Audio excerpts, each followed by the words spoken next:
It is perhaps one of the greatest compliments of any game, indie or otherwise, to have imitators, attempting to do something similar or even just being directly inspired by their muse, leading sometimes to entire genres being created behind them.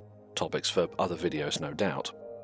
As such, anyone who spent much time with Subnautica will immediately see the similarities between this and the recently released Breathedge.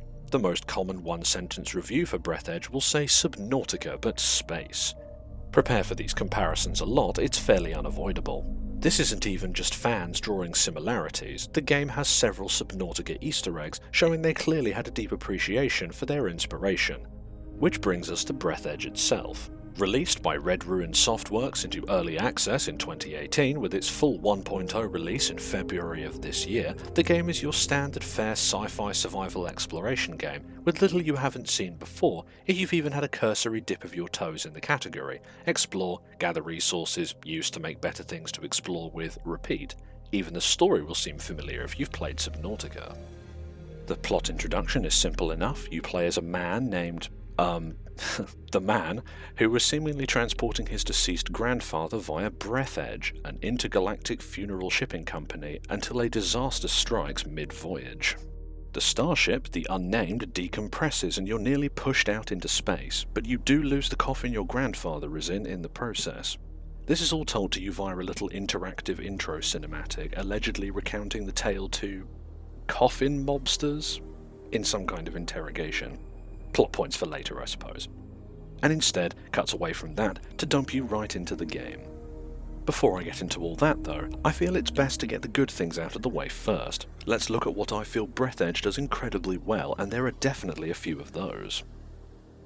For Red Ruin Softworks' first outing, the game is visually impressive enough. This isn't cutting edge by any means, but the stylized retro-future appearance of everything from the litter you'll find around to the CRT display screen in your starting shuttle, out to the design of the giant liner that you crashed with, is very beautifully consistent. Make no mistake, this game is not skimping on quality and calling itself retro. Equally, the sound design is very well done. The selection of audio tracks the radio within your shuttle can play helps to make it feel more like home.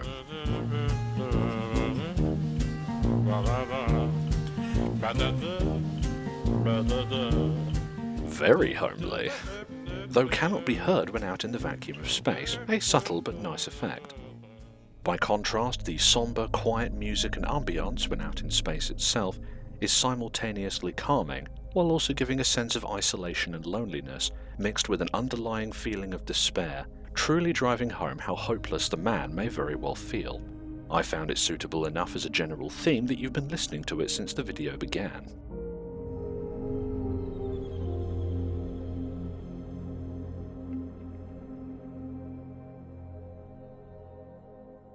The visual storytelling is perhaps one of the biggest thematic differences that separates Breathedge from Subnautica. The shuttle you start in especially doesn't feel like a stock structure, this feels very lived in. Merely from looking around, you get a feeling for who the man is. Discarded beer bottles, the photographs, drawings and junk strewn about, almost all with the ability to be interacted with and more closely examined if you get interested. Then we get to outside. Stepping out of the safety of the half-destroyed shuttle, you will see the entire crash and all the various fragments laid out before you. The whole of the game area you have access to presently is visually right there. This gives you a great setup to understanding exactly what the focus of Breathedge is going to be. Homage to Subnautica this may be, but while the primary function within Subnautica is to survive a hostile, if beautiful, alien ecosystem, Breathedge will be focusing entirely upon scavenging and exploring around familiar man-made structures. Nowhere do you need to take guesswork about where to go, you can see it all. Navigation will make it easy to work out where you've been and where you can and want to go. Due to the total lack of procedural generation, locations feel very handcrafted. Perhaps that collision of fluids over there looks most interesting to target first. I'm not in a rush to go look at that. And whatever on earth is going on over there? Definitely an end goal to achieve further down the line. Nothing is gated off visually. Even if out of reach, you can still see what else you have to experience, and I very much praise this direction. If you somehow do find yourself getting lost or stuck, a very customizable waypoint system is present. All things of significance are highlighted that you'll want to pay attention to: the SOS meetup point, your shuttle, any deployables you put down, which you can colour code and disable as you see fit. Even things you wouldn't normally expect, like, it's unavoidable to talk about this, so I may as well segue into it now. Breathedge has a terrible problem with comedy. The introduction text crawl gives you some hints at the wit expected from this experience. Restrained sight gags. I can get behind this. Your interrogation gives some insight into the humorous angles this game intends to hold. Aware of its own silliness. Good.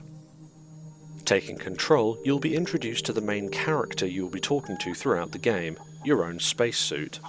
Greetings, I'm your funerary spacesuit's built-in guide to the world of space funerals. Before we start communicating further, confirm that you are still able to read after the impact. Okay, that was good. To stop the leakage, you'll need an object without any holes. When picking up any useful items, you can stuff them in your pockets, calling it an inventory. Take out the chewing gum from your pocket. Try not to stick it somewhere except for your face. Oh, the fast reading was not exclusive to that first line, was it? I hope you find humour exclusively in witty, unironically self-aware dialogue, especially being fed to you at this speed, because your suit will never stop doing this, and it wears itself thin rather quickly. I feel it would hit the mark with the tone of the humour if it were paced better. One in particular would have a far greater impact had we not already been subjected to this delivery for every line of dialogue since we confirmed we could read. Great news! Using my ingenious 2-digit password matching algorithm, I managed to hack the interphone activation codes. Now all that's left is to build a cryptographic debugging station and reconfigure the interphone using these codes, which will take about 5 years with your current skills. It's fairly unrelenting, not really allowing you to get absorbed into the game world. It reads a lot like a later era Borderlands script, desperate to keep your attention, which ironically only serves to pull you from the experience. To briefly go back to the visual storytelling, there are several set pieces that would do a fantastic job of painting a short, straightforward little scene by themselves without needing to say anything. Seems they were playing some brain-cracking game. But does anyway. There should have been a joke about fat people here, but it didn't fit into the screen's text field. Over and over. Judging by the amount of joy around, this is the debris of the liner's public toilet. This means that there may be large reserves of water from the shower tanks nearby. The main thing is not to confuse them with liquid waste tanks. And over again. Depressurization may occur in the vicinity of the toilet pump when the waste tanks are damaged externally. It is highly recommended not to sit on it during such moments. Even something as innocuous as a sign sharing the same design as the loading screen. A model from the advertisement of the Global Funeral Agency. She looks good even without her head, but I wouldn't recommend touching the picture, as it could be regarded as sexual harassment. It gets really close in one moment and then ruins it right at the end.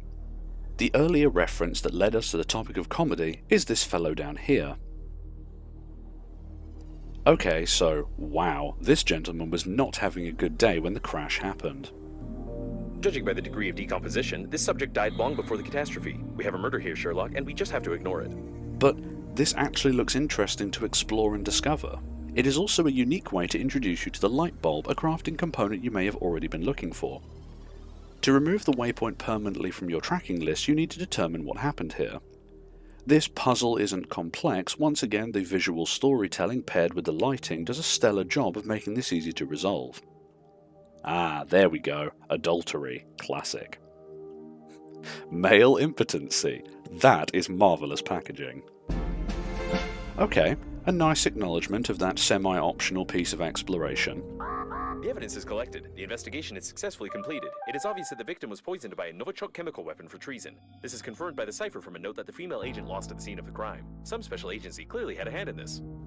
You didn't really need to add to that. The piece was perfectly serviceable by itself and simply serves to overkill an already lengthy joke. Interrupted too by another example, this lady right here. It wasn't possible to determine the coordinates of the survivor. Communication only works on reception, which gives a good reason not to respond and not to be distracted, despite the objections of the hormonal system. Early on in your exploration, you will begin to receive text messages from someone by the name of Babe. Left intentionally ambiguous and with a rather saucy display picture, it reads suspiciously like a chatbot or someone who's not fantastic at English. While an amusing idea, you're fed these at random times regardless of what you're doing. There is a notification noise, but they are not voice acted and they will interrupt other things you are doing. Fortunately, they are stored somewhere within your menus, but it feels counterintuitive to have to backtrack to see what might have been useful information if your attention was being held elsewhere. And if it isn't useful, why is it given priority over actual subtitles?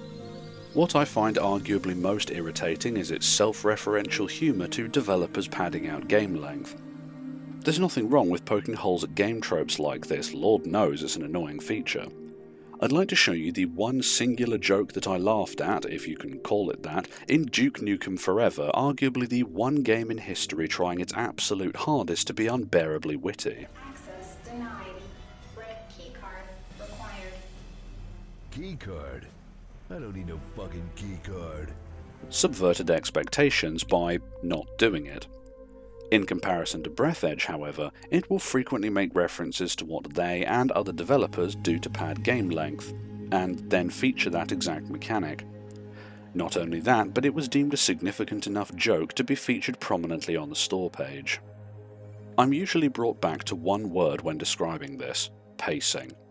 It often feels in such a rush to keep the tone humorous that it makes the large absent spaces with no humour at all feel jarring in comparison. Some game segments done for comedy can actually be broken if you don't perform it at the right time it expects you to. You must carefully remove the station by removing two...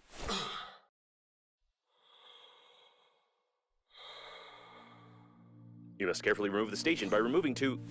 You must carefully remove the station by removing two... screws. Anyway, this doesn't matter anymore. At least now you have an understanding of how to assemble... Now, I know that I'm focusing on the comedy quite a lot here. It is far more out of frustration for what I feel could have been a much tighter, less in-your-face experience if it had shown some restraint. The visual storytelling they do is incredibly well done, but kills the goodwill by needing to say something about it. I don't even get close enough to this one to see what the dialogue is referencing straight away. There should have been a joke about fat people here, but it didn't fit into the screen's text field. Finally, with that out of the way, most people will agree on the biggest issue with the game: balancing. We'll start with tool durability. It can take some getting used to. The durability number is very consistent. To use the scrapper, your primary means of gathering resources, as an example, 50 durability means 50 swings regardless of what you hit. Rather, objects that you harvest and damage scale in hardness accordingly. Because of this, that number will go down quicker than you might think. I often find myself bogging down my inventory with multiple copies of the same tool to compensate. Now, thankfully, at time of recording, a patch has been released to improve tool durability across the board, except for one, so the developers are at least aware of how frustrating this is out of the gate. This bodes well for future updates and many minor technical gripes that I have outside of this. This may be more of a personal gripe, but I feel the visual design and ambience was made for an entirely different game. The environment is very rich in detail, and the wonderful ambient music within the vacuum of space can create a very calming, hauntingly quiet atmosphere that would be a dream to get immersed in. But this clashes very heavily with the survival mechanics. Oxygen in particular is a constant hindrance. The previously referenced sex party murder mystery scene is the best example I've found thus far. A disturbingly beautiful set piece, every item feels meticulously placed, like the floating medication, bloodied hammer, and the scissors in just the worst place. It is begging to be slowly, methodically explored to fully appreciate all the detail they put into this area. To record this footage on the standard difficulty, I was required to return for oxygen twice before being able to complete what I was doing. That is a huge disconnect of investment that feels wholly unneeded. This was especially surprising when compared to the food and water requirements. Yes, I know it may be surprising to hear the game even has them, considering I've not remotely touched upon this as a topic. They are incredibly forgiving, allowing you to really kick back and explore without constantly worrying where your next source of nourishment will come from. Ice and unusual green nutritious goo are floating everywhere. Making these into a few items of food and water will do you just fine for upwards of an hour. Now, I can see the inevitable comments regarding the difficulty options I just loosely referenced when you start the game. Playing on story fixes many of my mechanical gripes with the gameplay by removing the survival mechanics almost entirely, unlimited oxygen usage, and removing the already generous hunger and thirst systems, leaving you solely to worry about your health and radiation. While welcome, I feel it doesn't address the larger issue of how unbalanced the survival mechanics are within what is labelled as the standard game mode. After all, I don't wish to see these mechanics removed entirely, though I would rather not have them than worry about poor balance. Breathedge is by no means a bad game. It simply feels as if it suffers from an identity issue.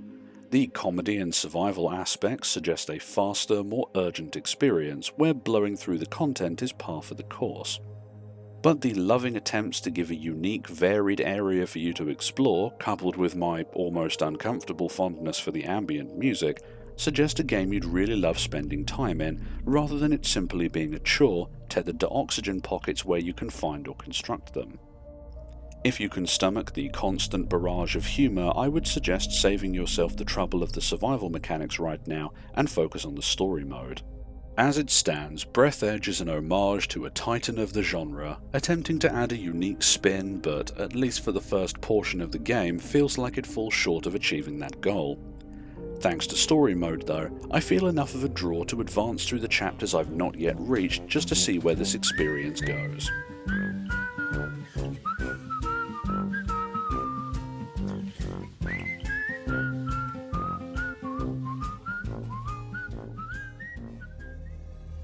Hello, thank you for watching to the end. This video has taken a lot of time, but I'm rather proud of how it turned out. This is the longest, most complicated video I have ever made, and first video I have made in a great many years. Please do leave comments on what you think, where I can improve. Any feedback is greatly appreciated. And remember, this is just my opinions. If you like this game, then, well, I'm happy for you.